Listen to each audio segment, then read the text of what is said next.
Well, good evening and welcome to the weekly show, a monthly roundup of political news and events and analysis from the beautiful campus of Endicott College. It's a good time to be considering politics. It's an election year and change is in the air. It's a time when politics writes its own critique, which makes our job a lot easier. Rich white men travel the country having interns roll up their sleeves so they can perform service work for the first time in their life. But this year is different. Change seems to be the big theme of this political season. Change and hope. Change and hope. Everyone's saying it. Change. Change. Ladies and gentlemen, change. Change. Change. Spare change? Hey buddy, could you spare like $600? I gotta jumpstart my economy here. Well, it might work. I mean, last year ExxonMobil got a huge billion-dollar tax rebate, and that certainly jump-started their economy with record profits of $50 billion last year. So if it works for ExxonMobil, it might work for us. But there's something that bothers me about the premise. It's being framed as a $600 tax rebate to stimulate the economy. And this gives the impression that there's huge piles of unspent money just sitting around Washington, maybe under Dick Cheney's mattress, huge piles of it. And all we need to do is trust and empower the American people to go out and spend it on beer and pizza and lottery tickets, and that'll get this economy going again. But it's not really a tax rebate, because we're in the hole. We're $500 billion in the hole for this year, adding on to a $9 trillion national debt. So it's not really a rebate. And we know it's not a rebate because if it were a rebate, then we wouldn't have to wait for the IRS to finish collecting all their taxes before they could give it back to us. So once again, welcome to the weekly show. We're very glad you've joined us. We've got a great show lined up for you tonight, so let's get to it. I'm glad you made it. Thank you. Hey, ladies and gentlemen, this is my co-host, Andrew Feldman. Michael, thank you for having me here. It should be a good show. You're very welcome. What's going on in the news? Well, we have a lot of things going on in the news. It's unbelievable. We actually have Americans over in North Korea dealing with, playing music with the Koreans. So maybe we'll see some improvement there. A new government in Cuba with Raul Castro becoming president. I'd tell you, it's about time we did something down there, so I'm glad we finally took care of that thing. A little thing, but the problem is he still has the last name Castro, so we'll see what happens on that. Oh, wow. Right, so, but there's more of, the more important thing for Americans in this country is who's going to be the next president. Wouldn't you agree? Yes, that's very important, because we need change in this country. Like you said many times, and I think of Barack Obama, Hillary Clinton, even John McCain would agree with you. The question is, whose change is the right change? I got a lot of things for you here today telling you what the right thing to do is. Well, in politics, you never know what reality really is. If you were to ask the different politicians, Mike Huckabee would say he loves Jesus, Hillary Clinton would say he loves Bill Clinton, and so on. There will be arguments back and forth, and somehow the reality would come out. Well, I think I have the reality for you today. The reality for you today is that we know what the numbers are. The numbers are this. Currently, for the Democratic primary situation, you need 2,025 delegates to receive the nomination. We've passed Super Tuesday. People thought Hillary Clinton was going to have the nomination. Well, let me tell you something, folks. They were wrong. So we have to focus on the Democrats because we understand here that the Republicans are set in stone with John McCain. So Obama and Hillary, real close. What's going to happen? You know what? I'm going to tell you this. I have no idea. But I'm going to tell you that Barack Obama is leading with momentum now. Like Michael said, it's all about change, and hope, and the people love it. The people really do love it. So that's where we will discuss this later on in the show, but that is where the super delegates come into play.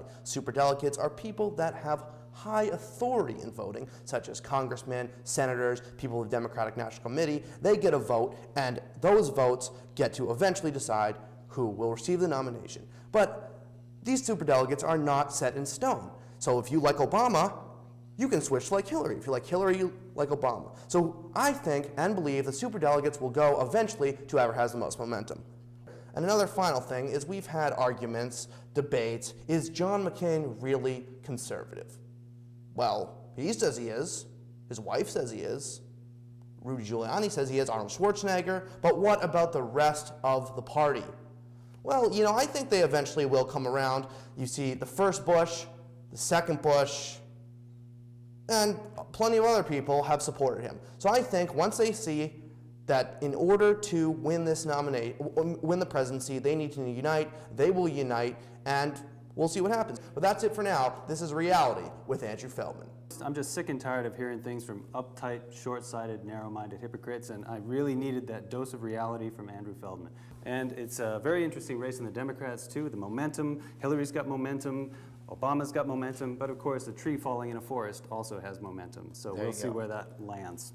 I know. I think by next month's show, we'll have the answer to who is going to be facing each other in November. I hope that's true. I was also thinking about what you said about Castro. You know, I think there ought to be a principle that you should never have a president with the same last name as a previous president. Don't you think? Because this cat... Okay, never mind.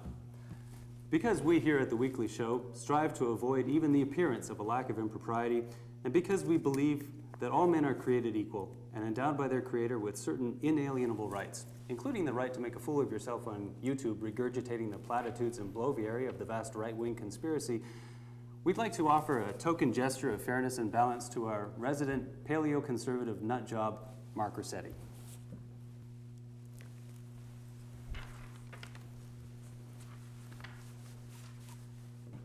As our Canadian friend here has so stated, there is a liberal bias in the media today. One which I don't think is very right. Do we hear about the dozens of schools being built in Iraq? No, of course not. But if a polar bear is too hot in the Antarctic, well, the world ends. Oh, you drive a car? You're worse than Hitler. No. I digress. As Dr. Kilburn has said, I am a conservative. That's right, a conservative. Go ahead. Say what you're thinking. I've heard it all. Oh, Mommy, he kills puppies and he drives a Hummer to work. Fortunately, I won't have to be hearing it for very much longer. Why? Conservatism is dead. That's right, conservatism in America no longer exists. Requiem in terra pax, amen. I never thought I would live to see the day that the Republican Party would pander to the left so shamelessly, but here it is. In fact, I knew we were in trouble from the moment the election began. Instead of battling against the libs, we were debating such things as Mormonism and evolution. Apparently, John McAmnesty has never heard of the First Amendment, which doesn't really surprise me. He's never heard of the Second Amendment either, but we won't go there. And then you have Rudy Giuliani, who decided against, running or campaigning or working, and then wondered why he lost. I don't know. Where did we go wrong? Where? I don't know. And more importantly, where is Pat Buchanan when we need him?